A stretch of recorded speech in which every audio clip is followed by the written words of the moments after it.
I'm Buzz Durham, volunteer with Grace Covenant Community Garden. And I'm Heather Gast, a first grade teacher at Weaverville Primary School. Heather and I have been gardening with K through 8 kids for about a decade, and with a small grant we decided to take gardening into our classroom. The class gardened every Thursday afternoon for about an hour, and our hope for the students was that they would enjoy the garden work, maybe try a few vegetables, and become master gardeners. They did, and it was pretty awesome. But before we ever got our hands in the dirt, we introduced some class pets, 1,000 of them to be exact. And if you want to see some excitement, show up with a box of animals and let some kids guess what's inside.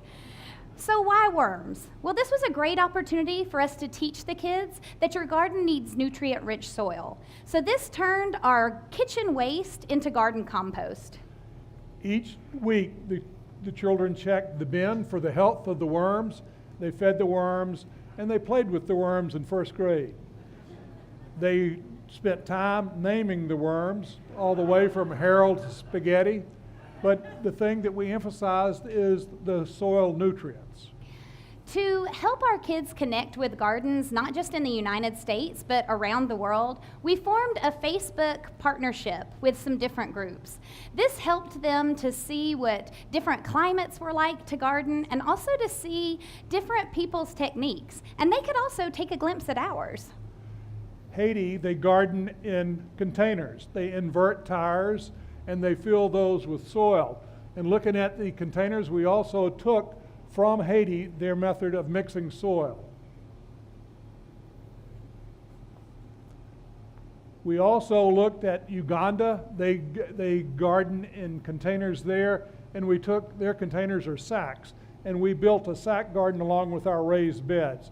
Interesting point, out of the Facebook, they're now using sacks in Haiti to take back up into the mountains instead of tires.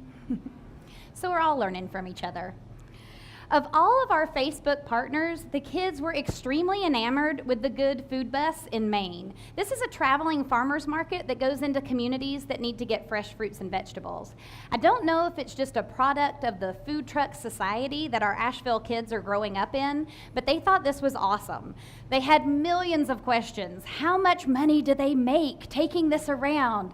What's the weather like in Maine? How are they able to grow this? So we wrote our partners some letters, and they were overjoyed when we got all the answers back in the mail. From Pine Ridge Indian Reservation, we learned of their program of starting a garden in their school. We also learned that they are building gardens, raised bed gardens, in their homes. The students were amazed to learn that students in Pine Ridge have to drive over an hour to buy fresh vegetables. Pine Ridge Indian Reservation is the largest food desert in America. Following that, it was immediately time for us to start building our raised beds. We had gotten kits through our grant, and it was perfect for the kids to put the kits together because no nails were required. Following the assembling of the raised beds, we started the kids mixing soil using the Haitian methods of sand, native soil, and compost. They used tin cans to measure each of the components and put it together and screened it. And we added alpaca poop from Last Penny Farm as compost. So what can you plant that has time to grow and you're able to harvest it before the kids go home for the summer? That was a little tricky. We started with onions. We planted one of our raised beds with red and yellow onions and let the kids turn it into a math project to kind of design a grid to figure out how many they could get inside. The first planting day got a little rainy on us as it progressed, and we learned quickly that we needed to do some work in the garden area to make this project flow as smoothly as we were hoping. So week number 2, we mulched the entire outdoor area to make it a little cleaner as we were coming in and out. This worked great, much to our excitement, but especially to the excitement of our custodian, who was a little frustrated. Gardening starting in February requires some special techniques. The kids discussed what it took for plants to survive, and they designed and built raised bed, added hoops to the raised beds, and covered it with rime cloth, allowing them to plant broccoli, cabbage, bok choy, and spinach. In addition to that, we also started some seeds inside. Now, germinating seeds can be a test of patience for all of us, especially for first graders.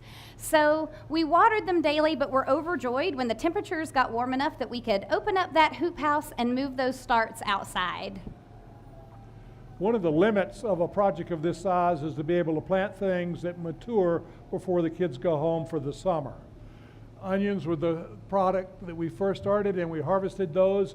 We packed them in their backpacks to take home for the weekend, which brought a note from the Indians on the reservation that they too send food home on the weekends with their students.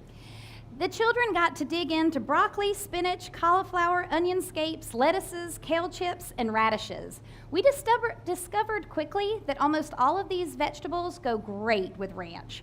So we kept that in a large supply, which did help our taste testing methods.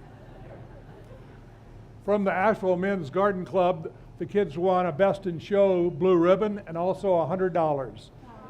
They got to hold the $100 and discuss how to spend their newfound fortune.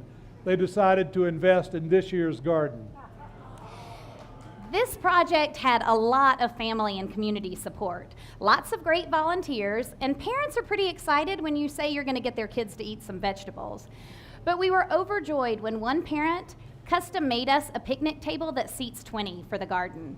So now future gardeners can enjoy their lunch and snacks outside and also get to have a little place for their gardening. Our last project of the year was for the kids to write letters to this year's first graders, just to ease them into the transition. They wrote about all kinds of stuff that we did throughout the year, but almost every child mentioned the garden. And almost every child mentioned that they would get to meet Mr. Buzz this year. So we think it was a success.